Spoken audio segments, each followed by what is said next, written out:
الحمد لله نحمده ونستعينه ونستغفره ونعوذ بالله من شرور أنفسنا من يهد الله فلا مضل له أما بعد সম্মানিত ভিউয়ার্স আসসালামু আলাইকুম ওয়া রাহমাতুল্লাহ।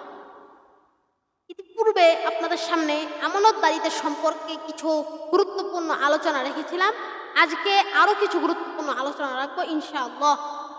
তো মহান আল্লাহ সুবহানাহু ওয়া তাআলা এই আমানতকে অত্যন্ত গুরুত্বপূর্ণ করে তুলেছেন আমাদের জীবনে। আমানত অত্যন্ত গুরুত্বপূর্ণ একটি বিষয়। আল্লাহ সুবহানাহু ওয়া তাআলা সূরাতুল আনফালের ২৭ নং আয়াতে বলেন, ইয়া আইয়ুহাল্লাযীনা আমানু লা তাখুনুল্লাহা ওয়ার রাসূল ওয়া তাখুনু আমানাতাকুম ওয়া আনতুম লা তা'লামুন।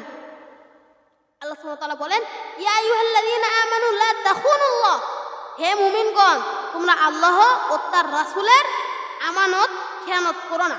ওয়ার রাসূল ওয়া তাখুনু আমানাতিকুম ওয়া আনতুম তা'লামুন, তোমরা আল্লাহ এবং তার রাসূলের ন্যস্ত করা যে আমানত, অর্থাৎ আল্লাহ সুবহানাহু ওয়া তাআলা আমাদের উপর অনেক আমানত রেখেছেন, যেমন হজ করা, মানে আমাদেরকে অনেক রকম উপদেশ দিয়েছেন ইসলামের ভিতরে। হজ করা, যাকাত দেওয়া, তারপরে রোজা রাখা, নামাজ আদায় করা, আল্লাহর জিকির করা, এরকম যে সমস্ত আল্লাহ সুবহানাহু ওয়া তাআলা আমাদের উপর আমানত রেখেছেন এবং রাসূল সাল্লাল্লাহু আলাইহি ওয়াসাল্লাম যে আমাদেরকে যেসব হাদিস আমানত রেখে গেছেন, সেই সমস্ত হাদিস থেকে যে আমরা আমল করার জন্য আমাদের কাছে আমানত রেখে গেছেন, সেই সমস্ত আমানত যাতে আমরা খেয়ানত না করি।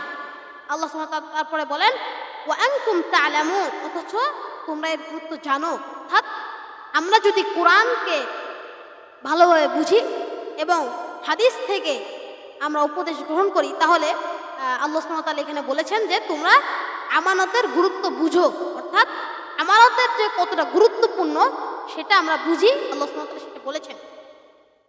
তারপরে আরো একটি হাদিস আব্দুল্লাহ ইবনে আমর রাদিয়াল্লাহু আনহু তে বর্ণিত, রাসূল সাল্লাল্লাহু আলাইহি সাল্লাম বলেছেন, যদি তোমার মধ্যে 4টা জিনিস থাকে তবে পার্থিব কোনো জিনিস হাতছাড়া হয়ে গেলেও তোমার ক্ষতি হবে না।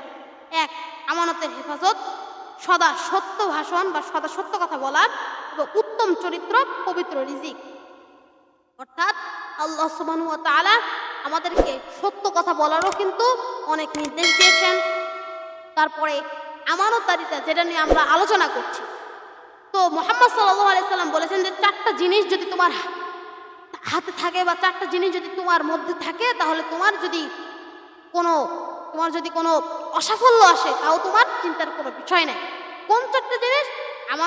আমানতের হেফাজত করা, কেউ কিছু আমানত দিলে এটা হেফাজত করা এবং সত্য কথা বলা, পবিত্র রিজিক অর্থাৎ হালাল রিজিক এবং উত্তম চরিত্র। আপনাদের সামনে কিন্তু আমি বলেছিলাম যে নম্র ও ভদ্র বিষয়ে আলোচনা করেছিলাম। তো নম্র ও ভদ্রভাবে যদি আমরা মানুষের সাথে আচরণ করি, সেটাও কিন্তু উত্তম চরিত্রর একটা দৃষ্টান্তমূলক একটা ঘটনা হিসাবে থেকে যাবে। তো আসুন আমরা পবিত্র কোরআন এবং সহিহ হাদিসের আলোকে নিজেদের জীবন গড়ি। আজকে এই পর্যন্তই। আসসালামু আলাইকুম ওয়া রাহমাতুল্লাহ।